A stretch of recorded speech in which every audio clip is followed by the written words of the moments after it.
Good morning. Welcome to Reading the Science of Mind in 1 Year. I'm Reverend Rafe Ellis, Senior Minister and Spiritual Leader of the Center for Spiritual Living Common Ground. Today is July 21st. And let's get started with our reading and see what comes up to discuss. Here we go.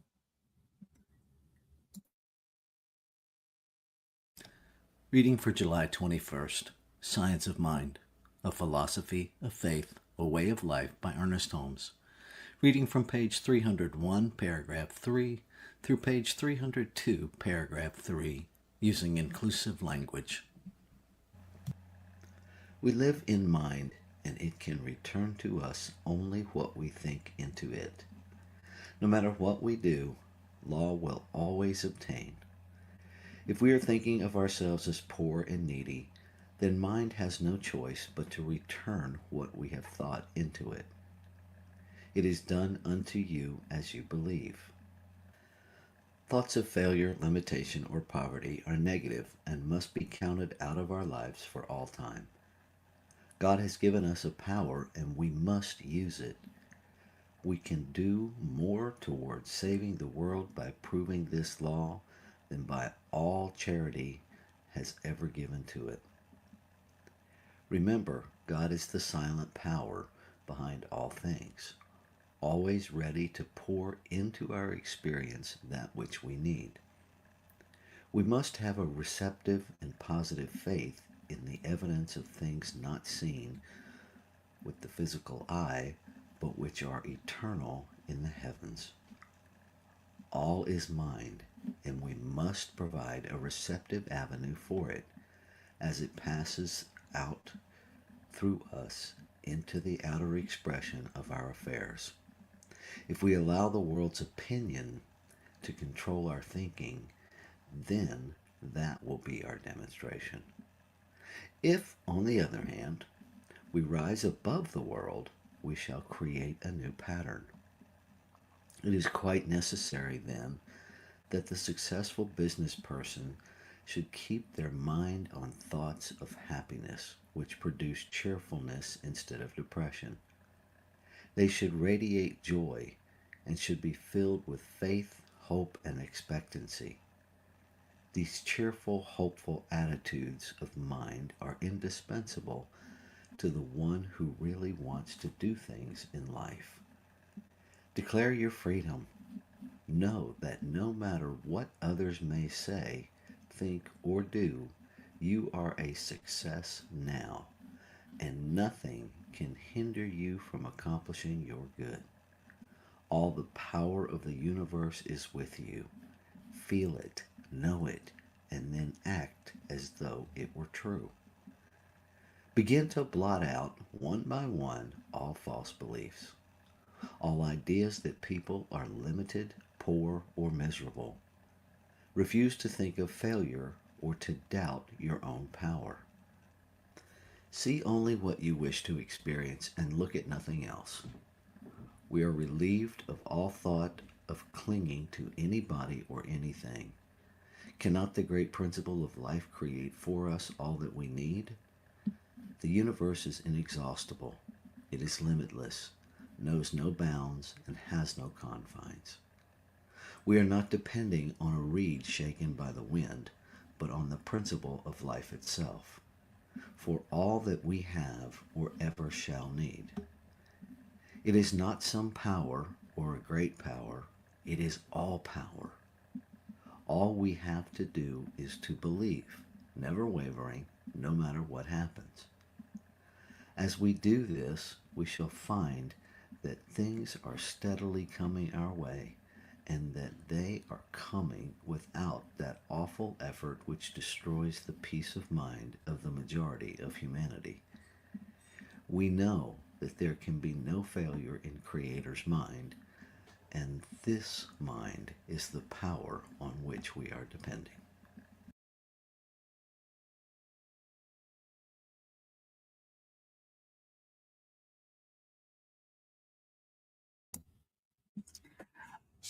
What immediately jumps out for me is that in this reference of successful business people,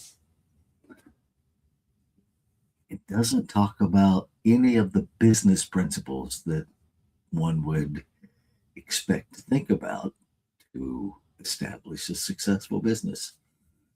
Um, it doesn't talk about setting goals. It doesn't talk about client acquisition. It doesn't talk about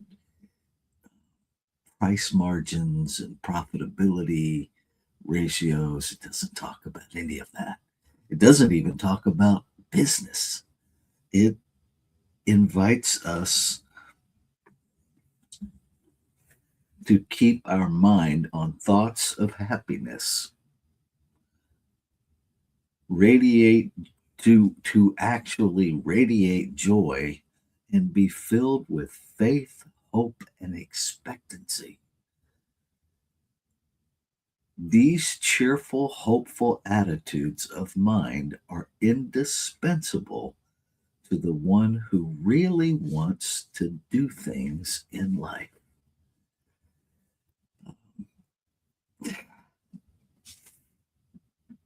I know I am prone to focus on the material, especially when it comes to business. Even being the senior minister of a spiritual center, it's easy to find yourself down the rabbit hole of how many people are in the seats and what are we doing to attract more people. And then the focus is out here. The problem with that I know, even when I'm falling into it, I have to remind myself that all of that is based on a lie, that everything is suddenly not present, that I have to go look for it. Um, this is a teaching of revelation. It is a teaching of revealing what is already present. Um, I love that it talks about all we have to do is believe, never wavering, no matter what happens. And yes, in my human brain, in the 66 years of human experience, there is that little echo that reads that and goes, yeah, right. It's the never wavering, no matter what happens, that my human doubt is responding to. And so I think the best, at least for me, um, I stopped expecting myself to stay on the balance beam the whole time and started recognizing that sometimes I fall off the balance beam.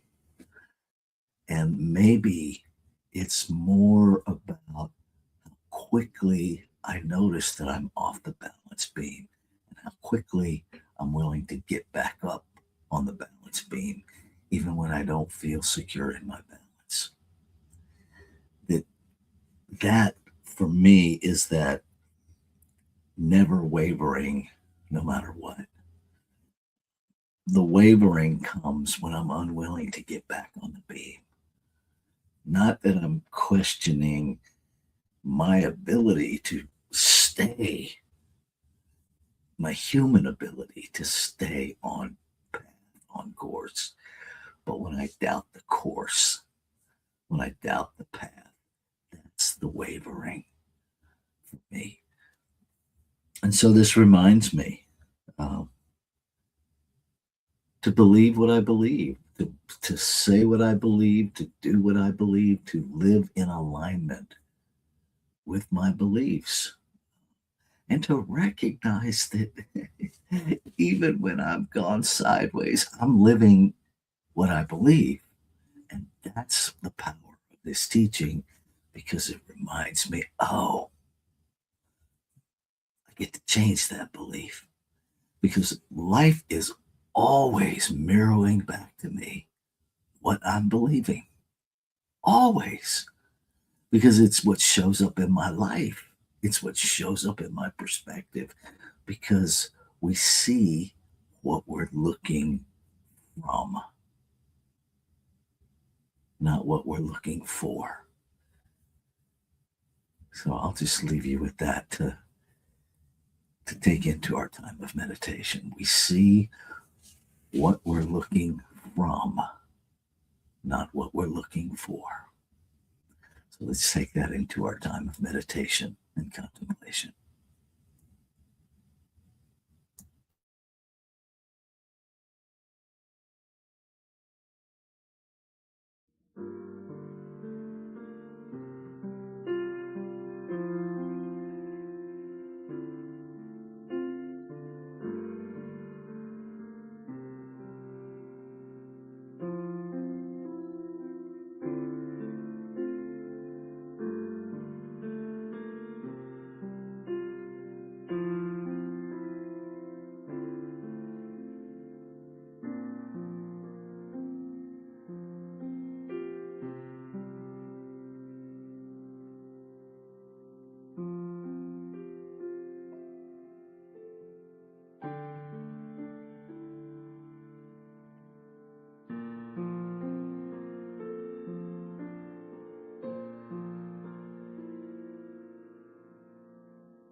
One.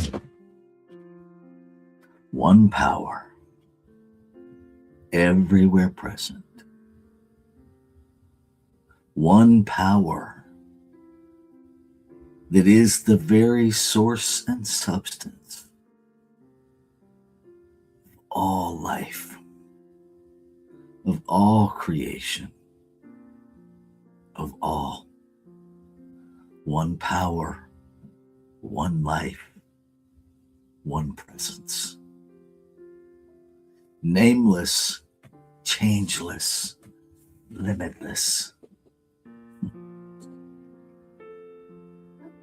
And yet I know it by many, many names.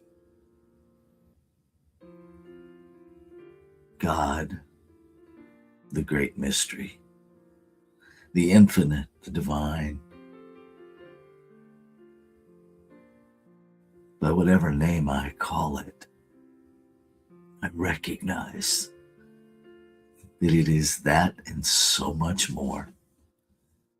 That it is nameless because it cannot be defined by a single human finite concept.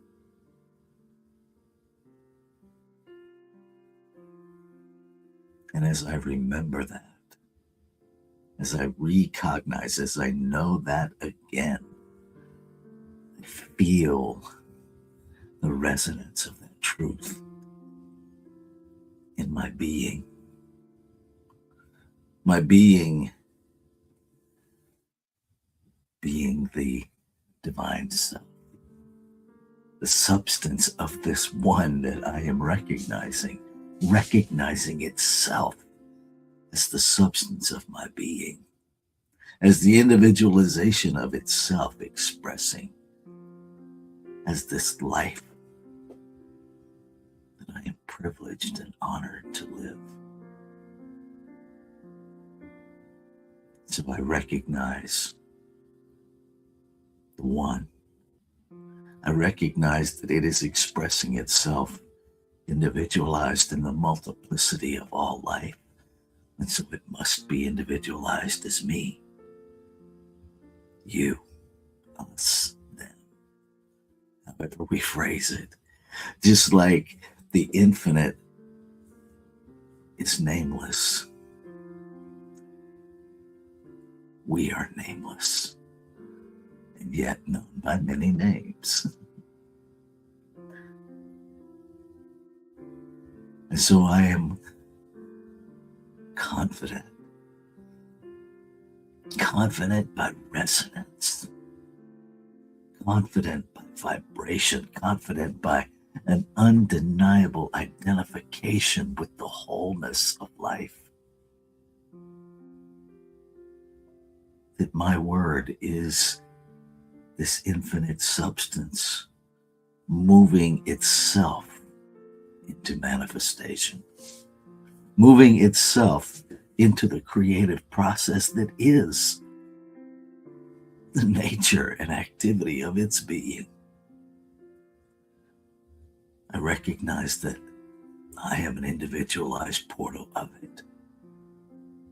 So I allow myself to become aware of the desire within me to express with full recognition that the desire within me is the desire within the wholeness of creation to express.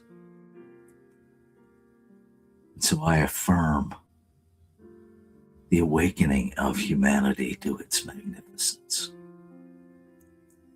I affirm that everything that could ever be needed and desired is already fully present in, through, and as the one becoming aware of the need, the desire.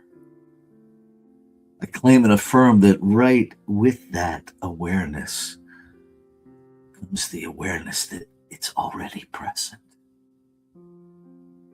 simply waiting to be ignited, to be discovered, to be activated, whatever word we choose,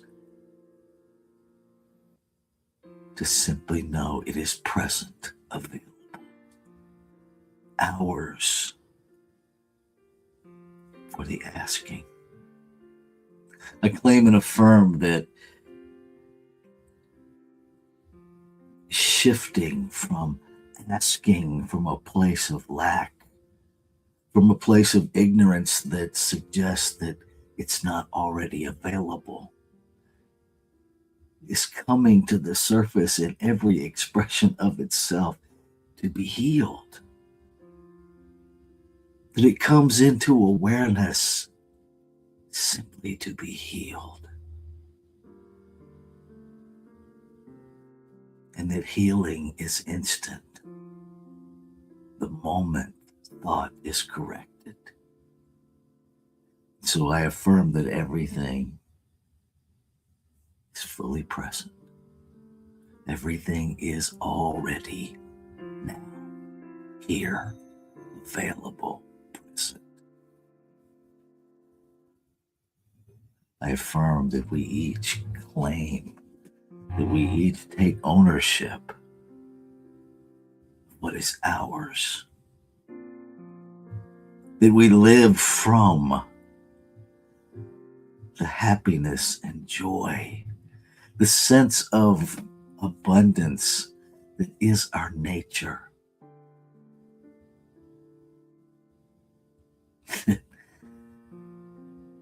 That our energy is spent excavating what already is, and not one drop of energy is spent searching for what we believe doesn't exist. And that when we become aware of that, we simply stop, remind ourselves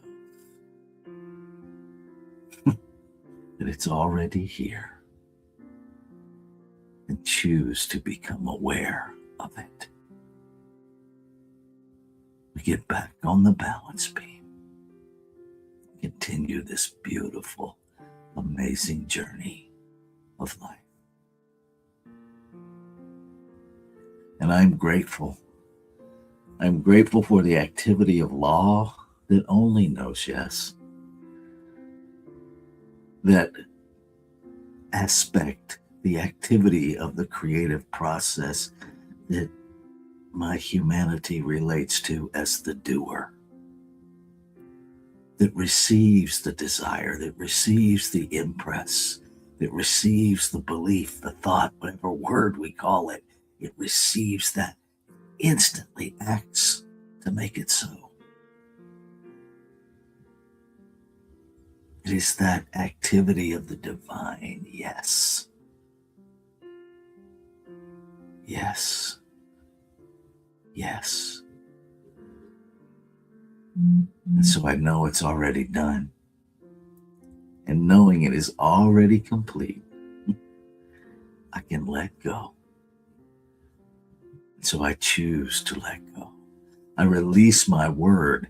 And by release my word, I am simply acknowledging that I take responsibility to remove anything that would inhibit, that would restrict, that would diminish the full manifestation of the word spoken. I release my doubts, I release my hesitation, I release all human fear, and I continuously say yes to aligning my human thought with divine truth. Yes, I let it go, because it already is. Ashe. Shalom. Aho. Amin. Amen. And so it is. Namaste.